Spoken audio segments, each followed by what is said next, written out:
Hi ladies, it's Monique with Boundaries for Women, and for this video, Boundaries for Christian Women. And today I just wanted to talk about Jesus and boundaries.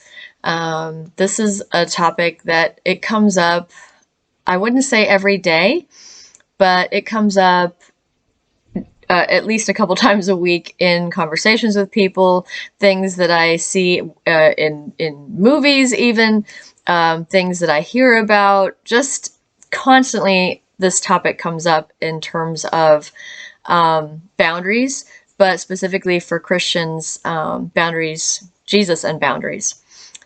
So one of the things that fascinates me about Jesus, apart from, I mean, there's a billion, right? So apart from how amazing he is in a million other ways of his love, his compassion, his caring for people, his humility, his his ability to focus towards what he was here to do without getting distracted.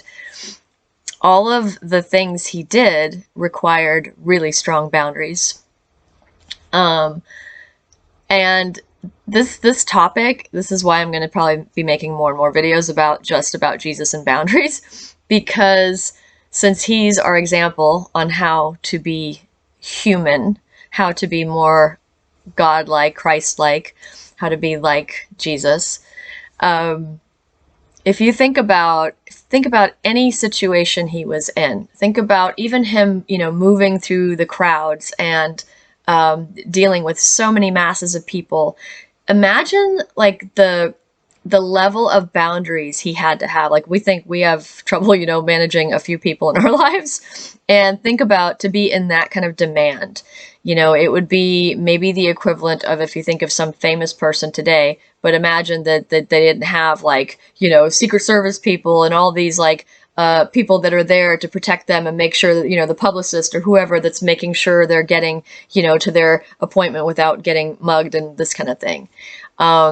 Jesus had the disciples around him who probably were very protective of him, but ultimately he had to have really strong boundaries in order to kind of figure out, okay, there's 1,000 people around right now who need my help.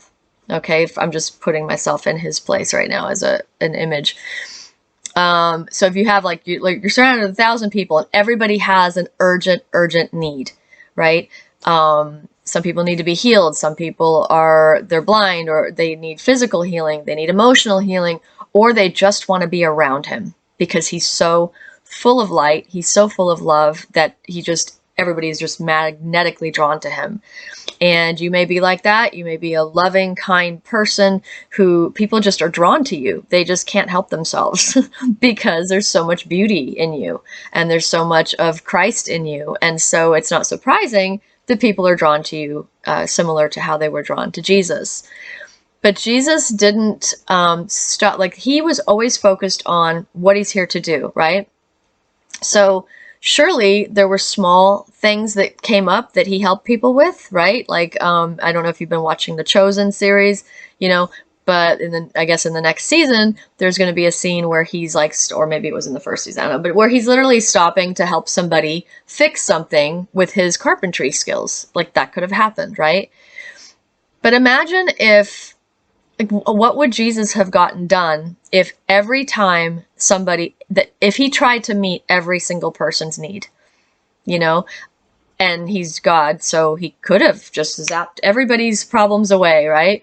But because he's so intimate, because he is so relational, he was relating to people one by one by one. Obviously, when he's speaking to thousands of people, that's different. But when he was ministering, it was one person and then one person. It wasn't like, oh, here, I'm just going to heal all these people. It was very intimate, and it was very, I would say, intentional, and it was very focused time. So I just want to have you put that in there and insert into your life and look around your life right now. And surely there's a lot of people, a lot of situations that seem to need your presence, need your time, need your love, your care, your help. And to really look at it and think in terms of, what am I saying no to in my own life or in the life of some other situation that really needs me? if I say yes to this situation? So it could be a relationship situation. It could be somebody needs you to do something. It could be an organization. It could be church. It could be work, right? And you're needed to do something extra. And I just want to challenge you to look at what other situation, what person, what are you saying no to? What, what in your life that God is calling you to are you ignoring or saying no to or putting aside because somebody else's demands seem more urgent in that moment?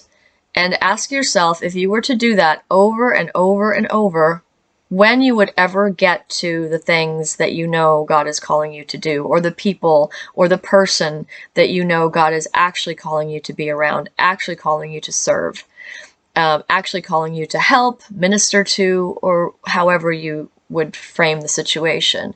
Because Jesus, he didn't stop and help every single person all the time. And surely there were people that were upset with him. Surely there were people that were like, you're the Son of God and you're not helping me personally. There was probably a lot of people that were like frustrated, and yet they still kept following him, right? They still kept wanting to be around him. It wasn't like, obviously they should have been able to see that there's thousands of people that feel just like that their issue is just as urgent. So just encourage you to really think about that. Really look at how Jesus did life and how deeply, deeply full of love he is. And yet that he would not only take time away for himself, but that he was also selective about who and where he focused his ministry and his love and his time and his care for people. So just throwing it out there, there may be certain situations or people in your life that you constantly feel like you're in demand, and there can also be a bit of an ego hit, I think, with that. It's like, well, that makes us feel important. We're needed, right? But at the same time, there may be someone else in your life that has been sort of neglected or something for quite some time, and they're actually really important to you. So, and you actually know that your impact on them is just as, if not more, important and healing and ministering.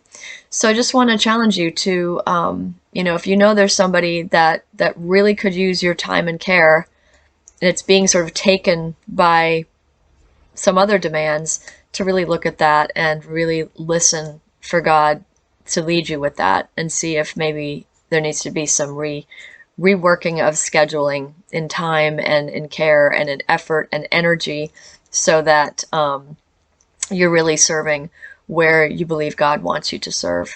So I hope that's helpful. And of course, welcome your comments and thoughts. And thanks for listening. If you're on YouTube, please subscribe and hit the like button. I'd really appreciate it. It helps me get more of this out there, more content.